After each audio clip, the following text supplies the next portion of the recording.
They didn't just leave me. They signed paperwork to make it official. My name is Cassandra Ellis.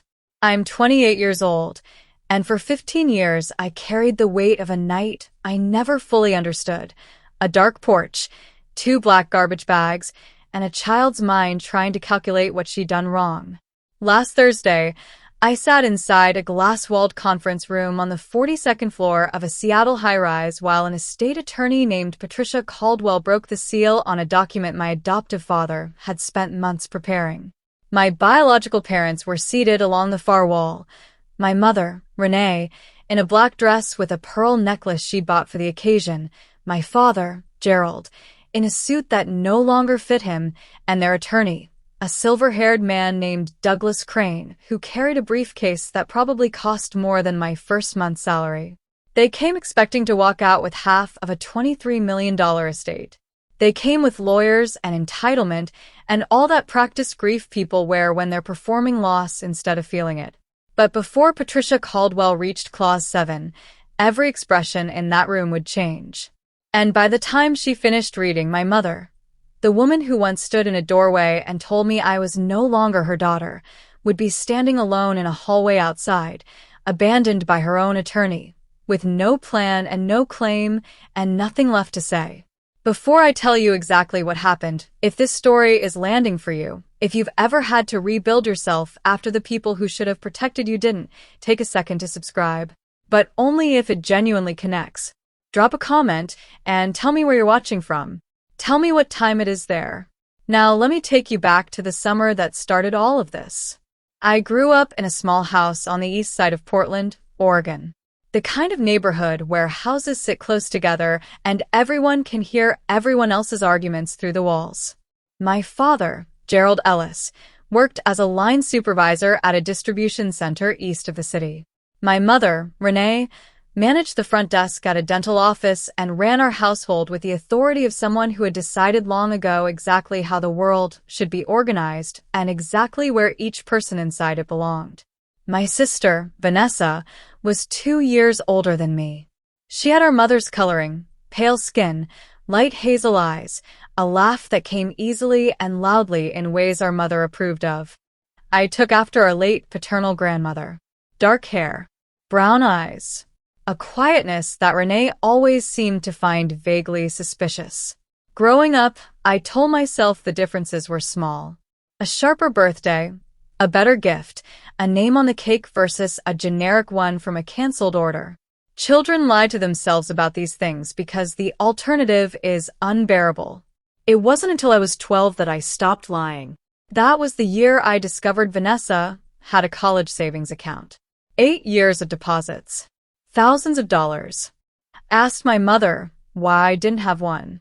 She looked at me with that particular expression she reserved for questions she found beneath her. Vanessa has goals, she said. You'll adapt. You always do. That was the first time I understood precisely what I was in that house. Not a daughter. An arrangement. A spare. The summer of 2010 was when the arrangement ended. In April of that year, I applied on my own, without telling anyone, to the Pacific Northwest STEM Residential Academy, a 6-week program run through the University of Oregon for students showing exceptional promise in science and mathematics. Tuition, housing, materials, all covered. Total value, $4,100.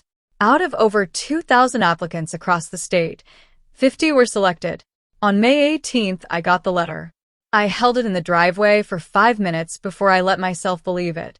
For one afternoon, I felt like I was exactly as capable as I'd always suspected I might be, if only someone would let me find out. Then Vanessa's drama teacher mentioned a performing arts intensive in California. 3 weeks, no scholarship, $850. That evening at dinner, Renee made the announcement the way she always made announcements, not as a discussion, but as a conclusion already reached. Cassandra, you'll send the academy a decline. We can't fund both.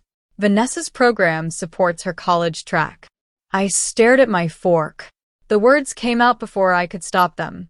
No. The refrigerator hummed. Gerald went still.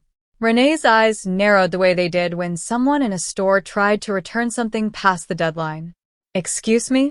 That scholarship isn't money, I said. You can't redirect it.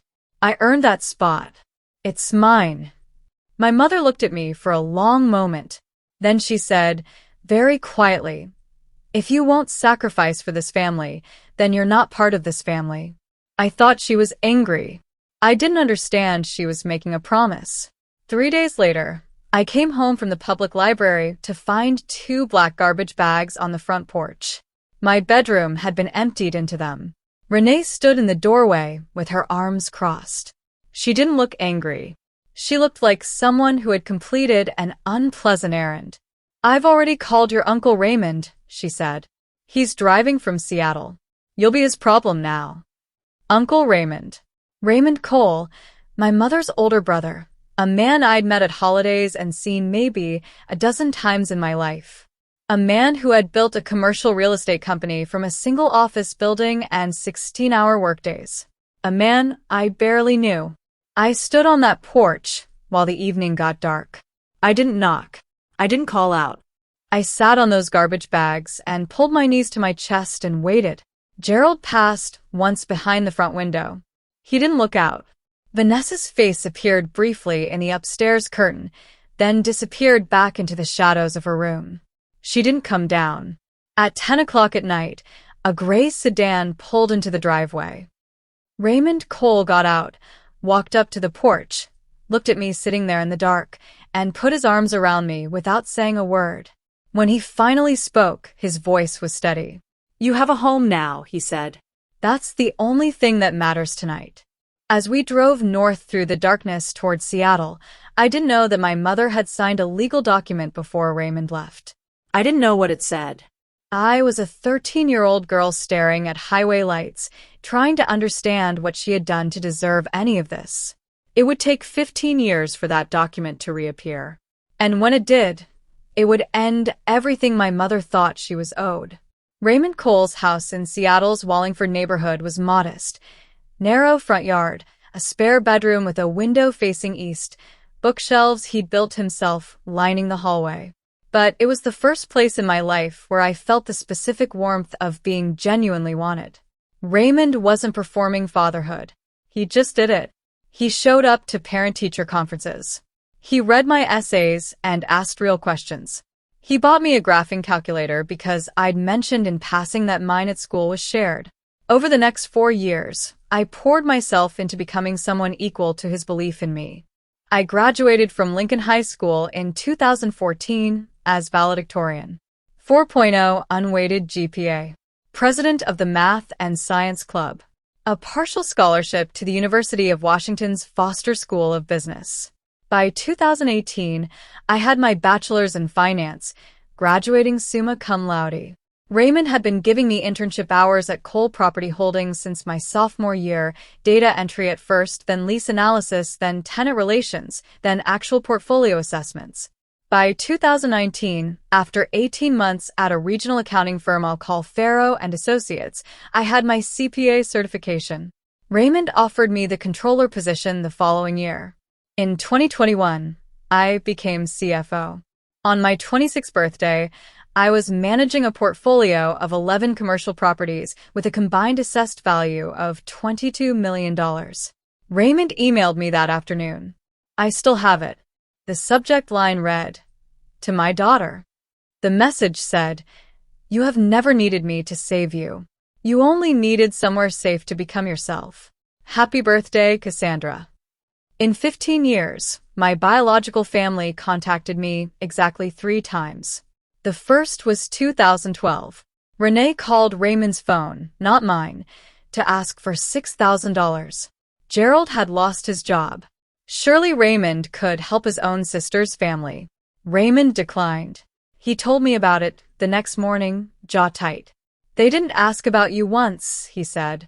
"Not how school is going. Not if you're okay. Just money." The second contact was a wedding invitation from Vanessa in 2016. A printed card with my name. No note. No personal word. I didn't attend. I didn't respond. The third was 2020, an email from Renee with the subject line checking in, noting that she'd seen a Seattle Business Journal piece about Cole Property Holdings expanding into new markets. She hoped I was well. She thought we should reconnect. I deleted it without responding. I wasn't angry. I had simply built a life that didn't include them, and I saw no compelling reason to change that. In the summer of 2024, Raymond was diagnosed with advanced congestive heart failure. The doctors said 12 to 18 months. He lasted 8. In his final weeks, he met with his estate attorney, Patricia Caldwell of Caldwell and Associates, multiple times. He updated his will in July 2024. When I asked him about it, he just smiled. "Everything's handled," he said. "You focus on the properties." He passed on March 3, 2025, at Harborview Medical Center, peacefully, with my hand in his. 6 days later, I was at my desk when my cell phone rang with a Portland area code. I almost didn't answer. I answered. Cassandra. Even across 15 years and however many miles of phone wire, I recognized my mother's voice instantly. The specific way she said my name, like she was tasting something she hadn't decided about yet. Renee. First name, not mom. That landed, I could tell. A pause, then the recalibration. I heard about Raymond. I'm so sorry. I was thinking I should come up. Pay my respects. There's also apparently a will reading. Family has rights in these situations. There it was. No preamble. No pretense lasting even 60 seconds. How had she known about the will reading? I have an attorney, she said. Douglas Crane. He made some inquiries. Douglas Crane. The name surfaced a faint memory. Raymond had mentioned a Crane once, an attorney he consulted and decided against.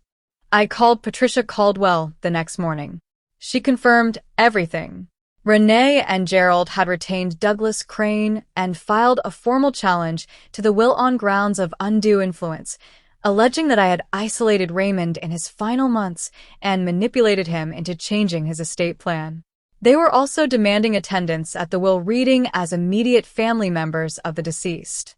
I looked at the photo of Raymond on my desk, the one from the day I got my CPA license, him standing next to me outside Farrow and Associates, grinning like he'd passed the exam himself. He was almost smiling in that photo. Almost like he'd seen this coming. Almost like he'd left a map. Patricia Caldwell's office had a view of Elliott Bay on a clear day. The morning we met, March 7th, the water was the color of pewter. Patricia laid the filing on the table between us. Their claim rests on 2 arguments, she said. First, that you had undue influence over Raymond during his illness. Second, that as Raymond's only surviving sibling, Gerald has a familial claim to the estate through intestacy principles. I read through the filing. It described me as someone who had exploited a sick man's loneliness. It described my coming to live with Raymond as me, inserting myself into his life. It called my parents' decision to send me away a mutual family arrangement during a difficult period. A mutual arrangement. I read that phrase 3 times. What concerns me, Patricia said, isn't whether they can win. It's that if they push this to litigation, the estate gets frozen. Discovery alone could take 8 months. Meanwhile, your properties need management. Tenants need attention. The legal fees alone could run into the hundreds of thousands. She slid a second document across the desk. I can reach out to Crane. Offer a settlement. $800,000 to $1 million. They sign a release. The challenge disappears. Everyone moves forward. I looked at the settlement figure. Or we proceed with the will reading as scheduled. Let them attend. And let Raymond's instructions speak for themselves. She paused. He left specific directives for exactly this scenario, Cassandra. He anticipated it. He wanted the record clear. I went home that night and didn't sleep. I sat in Raymond's living room, my living room now, surrounded by the photographs he'd kept on the mantel. Me at graduation. Me at my CPA ceremony. Me on my first day as CFO, him standing beside me with that quiet, enormous pride he wore like a second skin. Not one photograph of Renee. Not one of Gerald. At 7 the next morning, I called Patricia. No settlement, I said. We proceed. If they want to be in that room, let them. But we're not hiding anything. Are you certain? They made this public when they filed. I'm just respecting their decision. The will reading was scheduled for Friday, March 14th, at 2 o'clock in the afternoon in the Caldwell and Associates conference room, 42nd floor. 5 days away.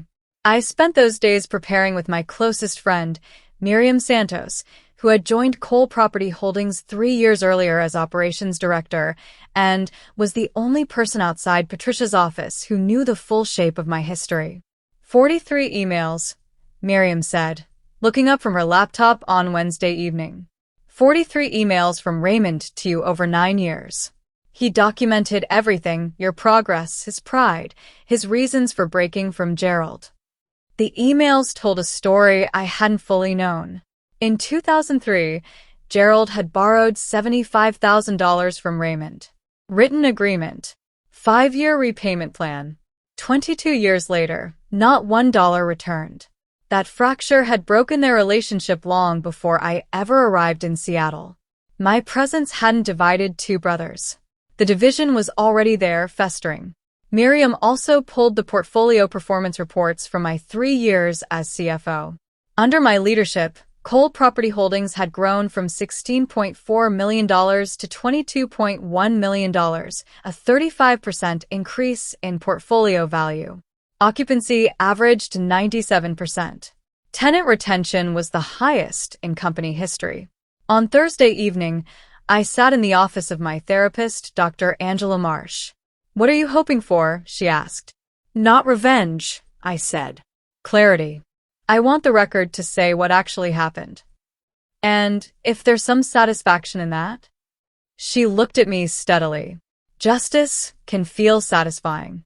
That's not cruelty, Cassandra. The question is what you do with yourself after the gavel falls. I drove home through Seattle's rain-slicked streets and stood in the bathroom looking at my own reflection for a long time.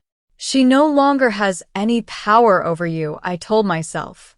You are the one who decides what happens next. Friday came. The Caldwell and Associates conference room could seat 20 at the main table. I arrived at 1:45 in a charcoal blazer and dark slacks, hair pulled back, folder of documentation centered in front of me. Patricia had arranged the room deliberately. The main table was reserved for beneficiaries, estate representatives, and the senior staff of Cole Property Holdings who had known Raymond for decades. Along the walls, chairs for attending parties. At 2:03, the elevator doors opened in the lobby beyond the glass wall. My mother stepped out first. Black dress, pearl necklace, full makeup, the composed expression of a woman who had arrived somewhere she felt she already owned. Behind her came Gerald, gray suit, more weight than I remembered, eyes that found me for half a second and then found the floor. Vanessa followed in a floral dress that read more spring brunch than estate reading. Douglas Crane brought up the rear, Mont Blanc briefcase, silver hair, that practiced senior attorney walk that is really just controlled entitlement. They entered. Patricia directed them to the wall chairs. Renee's jaw tightened. She'd expected the table. Renee didn't sit immediately. She worked the room first, moving toward the representatives from the 3 charitable organizations Raymond had supported, the Cascade Children's Foundation, Northwest Habitat for Humanity, and the Pacific Crest Wilderness Trust. I'm Renee Ellis, she said, loud enough to carry. Raymond's sister-in-law. We were very close before certain complications. She glanced toward me. The representative from Cascade Children's, a woman in her 50s named Dr. Sonia Park, smiled politely and said nothing. Vanessa, settling into her chair, added, I don't understand why we're against the wall. We're family. Crane was already writing on his legal pad, reading the room, looking for reactions he could use. I gave him none. I kept my eyes on my folder. Renee finally moved toward her chair, but not before one last pass at the room. A child who's rejected by her own parents usually has a reason, she said, to no one in particular, and everyone in the room. A mother always knows. Several people shifted. Thomas Wren, the auditor who had handled Raymond's accounts for 11 years, was staring at Renee with open disbelief. I looked at her, really looked for the first time in 15 years. The certainty. The need to control the story before the story could be told. Nothing had changed. Nothing at all. Patricia cleared her throat. It's 2:10. We'll begin. Patricia Morrison broke the seal on the envelope with the steadiness of someone who had done this hundreds of times and understood exactly what it meant. This is the last will and testament of Raymond Arthur Cole, she began. Born August 11th, 1952. Deceased March 3rd, 2025. This document was executed on July 22nd, 2024. Renee sat forward slightly. The pearl necklace caught the light. Patricia worked through Article 1, Identity and Residence. Article 2, Testamentary Capacity. She paused here to note that Raymond had undergone a voluntary psychiatric evaluation by Dr. Marcus Webb on July 14, 2024, 8 days before signing the will. The evaluation confirmed complete testamentary capacity and the absence of any undue influence at the time of execution. I watched Douglas Crane's pen slow on his legal pad. Their strategy had relied on challenging Raymond's mental state. That door had just been sealed from the inside. Article 3 revoked all prior wills. Article 4 cataloged the estate. 12 commercial properties across King and Snohomish counties. Combined assessed value, $19.4 million. Investment accounts, $3.8 million. Liquid assets, $1.6 million. That's almost $25 million, Vanessa whispered to Renee. Renee nodded once, the calculation moving visibly behind her eyes. Patricia turned to Article 5. Her voice remained level. Article 5 addresses specific bequests and exclusions. Regarding Gerald Martin Ellis, brother-in-law of the deceased, I make no provision in this will for Gerald Ellis. I wish the following reasons to be read aloud and entered into the record. Renee's smile flickered. Patricia continued. First, in November of 2003, Gerald borrowed $75,000 from me under a written agreement promising full repayment within 5 years. 22 years have elapsed. No payment has been made. The original promissory note is retained as documentation. Second, on July 21st, 2010, Gerald and Renee Ellis voluntarily executed a legal document relinquishing all parental rights to their daughter, Cassandra Marie Ellis, transferring full legal guardianship to me, Raymond Arthur Cole. This document was witnessed and notarized. Renee shot to her feet. What does that have to do with anything? Patricia looked at her over the top of her reading glasses and continued without pause. The significance of this document is as follows. By legally terminating their parental relationship with Cassandra, Gerald and Renee severed any claim they might otherwise have held to inherit from me through familial connection. Cassandra is my legal heir. Gerald is not her legal father. He severed that relationship himself in writing with witnesses 22 years ago. Gerald was standing now too. I am Raymond's brother-in-law. We share 20 years of family history.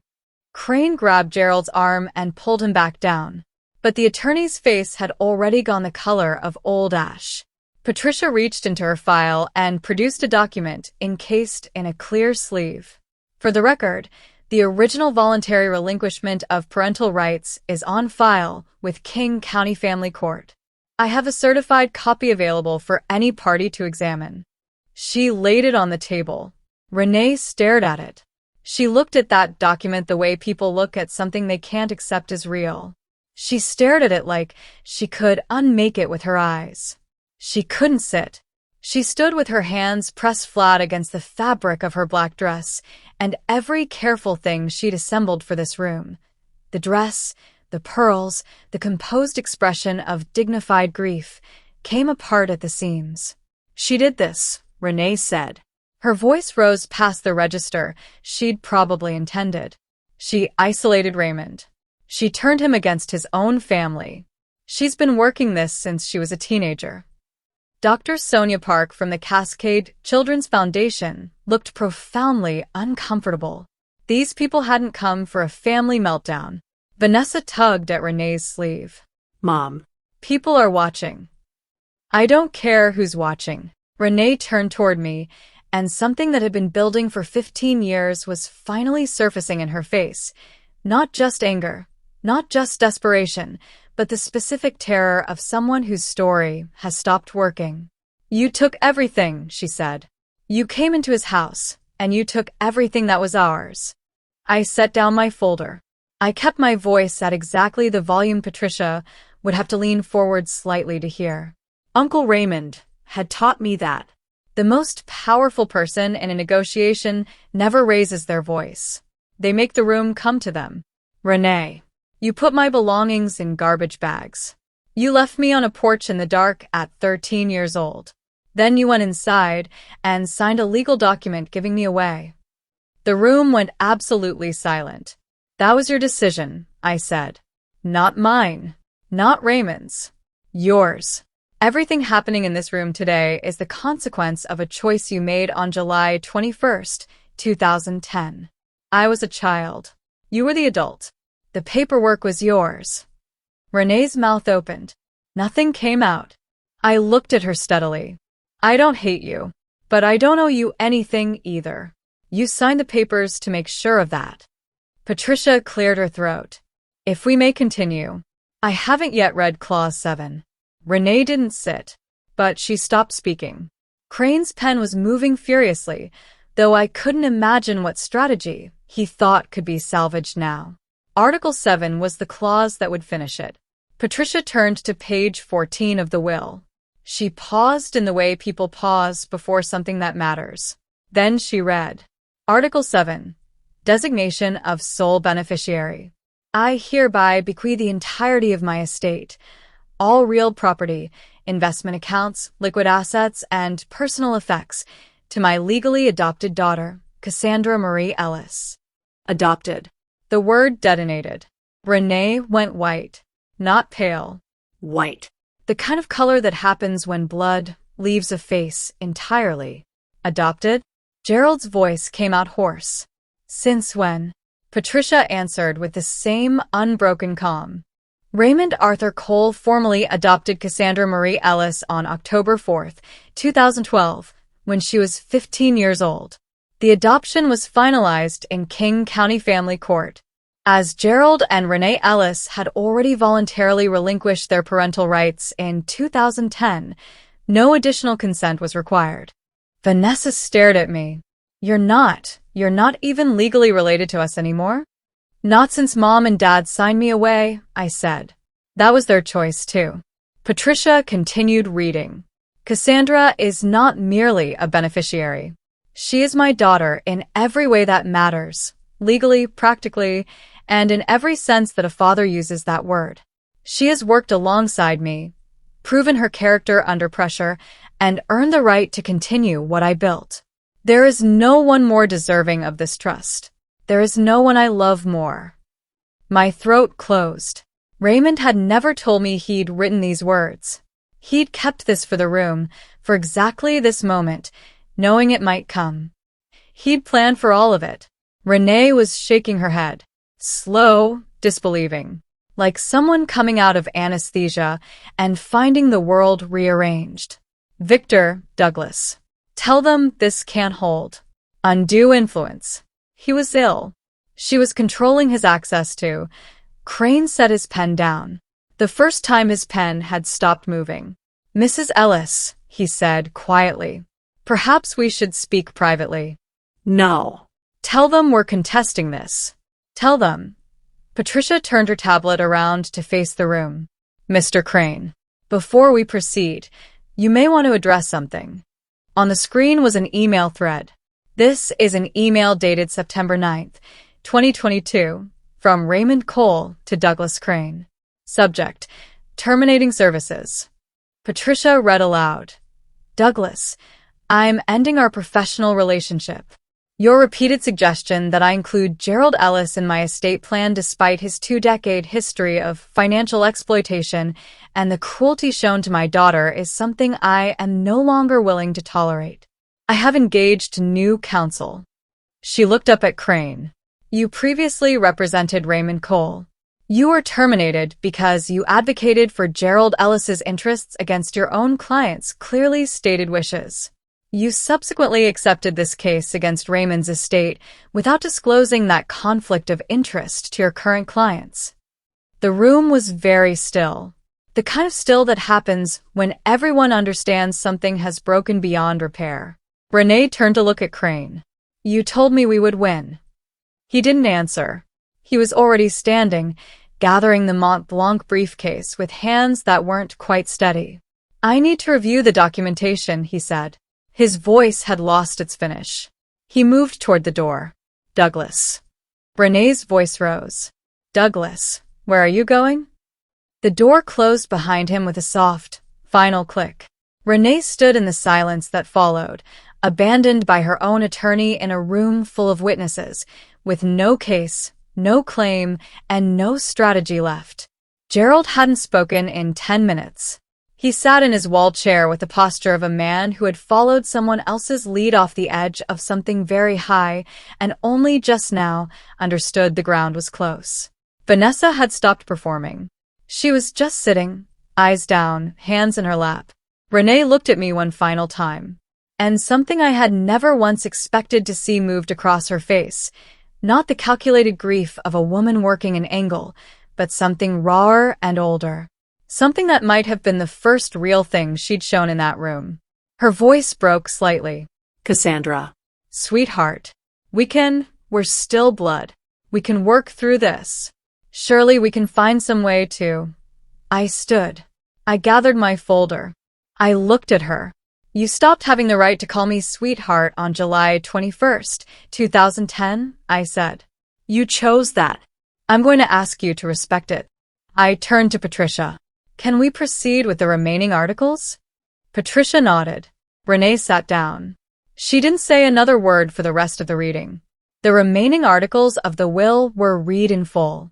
The charitable bequests, $450,000 to the Cascade Children's Foundation for an endowed scholarship program, $275,000 to Northwest Habitat for Humanity for affordable housing construction, $175,000 to the Pacific Crest Wilderness Trust for preservation and education, were received with quiet, genuine gratitude by each organization's representative. Raymond had specified that I continue his charitable giving programs at my discretion. I said, into the room, that I would honor every commitment he had made. I said it simply, and I meant every word of it. When Patricia formally concluded the reading at 3:52, the room began to release. Conversations murmuring back to life, people rising, the low sounds of a formal proceeding becoming a human gathering. Gerald shuffled toward the door, without looking at anyone. Vanessa followed, purse clutched against her chest. Dr. Sonia Park from the Cascade Children's Foundation crossed the room and shook my hand. Raymond mentioned you constantly, she said. Every board meeting. Every fundraiser. He never stopped talking about you. She pressed her card into my palm. Call me when you're ready to discuss the scholarship structure. Miriam appeared at my side and put her hand on my arm. I didn't have words immediately. I looked at the photo of Raymond I'd brought with me. The one from the CPA ceremony, him grinning like the exam had been his. Then Thomas Wren, the auditor, began to applaud. Others followed. Renee, still seated, did not move. I stood before I spoke. I hadn't planned to, but there were things that needed saying, not for Renee's benefit. She had received everything this room had to give her, but for my own. Most of you knew Raymond Cole far longer than I did, I said. He took me in when I was 13 and had nothing but 2 garbage bags and no understanding of what I'd done to deserve what happened. He gave me a room, a school, a business, and the rarest thing, he gave me someone who believed in me without conditions. I looked around the table. At the people who had watched me grow from intern to CFO, who had known Raymond's generosity for decades, who had driven to this building today out of genuine love and genuine loss. With this inheritance, I intend to continue everything Raymond built. The properties will be managed with the same integrity. The charitable commitments will be maintained. And I'll be establishing a new fund, the Cole STEM Scholarship, for students from difficult family situations who need someone to believe in them. I looked once at Renee. Then I looked away, because she wasn't the point of what I said next. Raymond taught me that family is a choice. The people who show up when everything collapses, that's your family. By that definition, the people in this room are more my family than anyone I share DNA with. I sat back down. The room was quiet. Then it wasn't. 1 week after the will reading, Patricia filed a formal grievance with the Washington State Bar Association regarding Douglas Crane's conduct. She was professionally obligated to do so. She did not ask my permission. The complaint documented 3 violations: a direct conflict of interest stemming from Crane's prior representation of Raymond Cole, failure to disclose that prior relationship to his current clients, and material misrepresentation of the strength of those clients' legal position. 2 months later, the bar issued its ruling. Douglas Crane was suspended from practice for 6 months, fined $12,000, and required to complete an ethics certification program. Within weeks of the suspension announcement, 3 of his largest clients quietly transferred to other firms.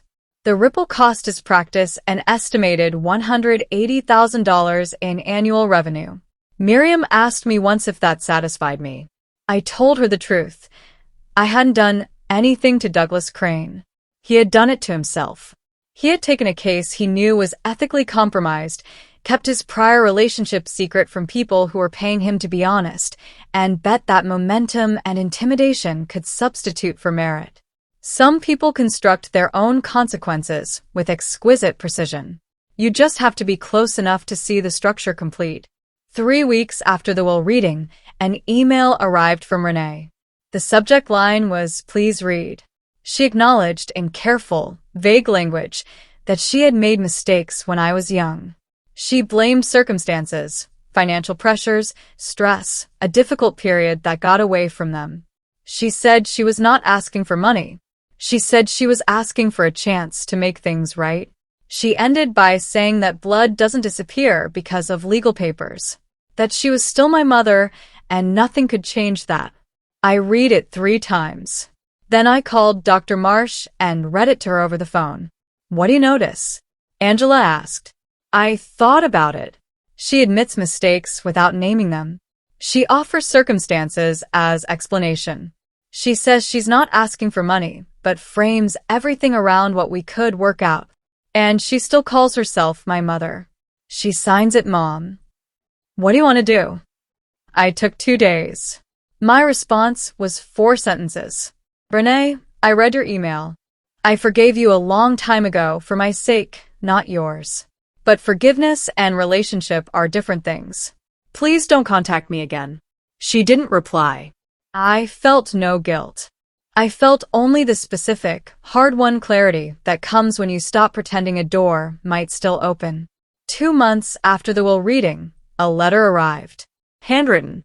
Portland postmark. The return address gave only initials. VW Vanessa had taken her ex-husband's surname after the divorce. I opened it slowly. Diana, I'm not writing to ask for anything. Not money. Not forgiveness. Not even a reply. I'm writing because I've been carrying something for 15 years, and I don't think I can carry it any further. The night Mom and Dad put you out, I watched from my bedroom window. I saw you sitting on the porch in the dark. I saw you with those garbage bags. I watched for almost 4 hours. I never came down. I was 15. I could have come down. I could have brought you water. I could have sat with you in the dark, so at least you weren't alone. Instead, I watched from behind a curtain like a coward, and then I stepped back into the shadows of my room. I've thought about that window every year since. Every time Mom talked about you, always blaming, always making herself the one who was wronged, I thought about what I didn't do the night they put you out on that porch. I'm not asking to be forgiven.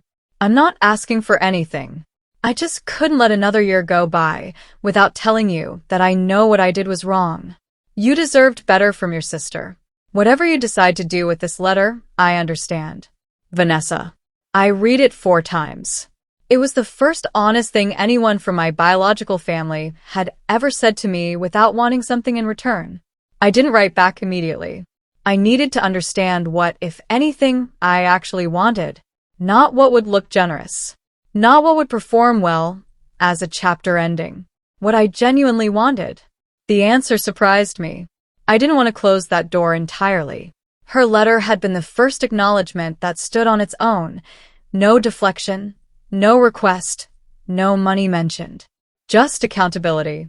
But I also wasn't ready to trust her. 15 years of distance is not a door. It is a wall, and a letter, however honest, is not a wall coming down. So, I wrote back with conditions. Vanessa, I've read your letter more than once. Acknowledging what happened without making excuses took courage. I want you to know that landed. I'm not ready for a full relationship, but I'm open to cautious contact under 3 conditions. First, no communication through mom or dad. I have ended contact with them permanently, and I need that respected without exception. Second, no discussions involving money, Raymond's estate, or anything related to the inheritance. Ever. Third, I reserve the right to end any conversation without explanation. If those terms are acceptable, I'm willing to try a monthly video call. 15 minutes. Low pressure. Surface level to start. This isn't me saying everything is resolved. This is me saying I'm willing to see if there's something worth building on my terms. Let me know. Cassandra. Her reply came in 2 days. 1 word. Accepted. The first call happened on a Saturday afternoon in late September, 6 months after the will reading. I sat at my desk at 5 minutes to 2, watching the seconds. My heart was beating harder than it had during the will reading. Facing Renee had been self-defense.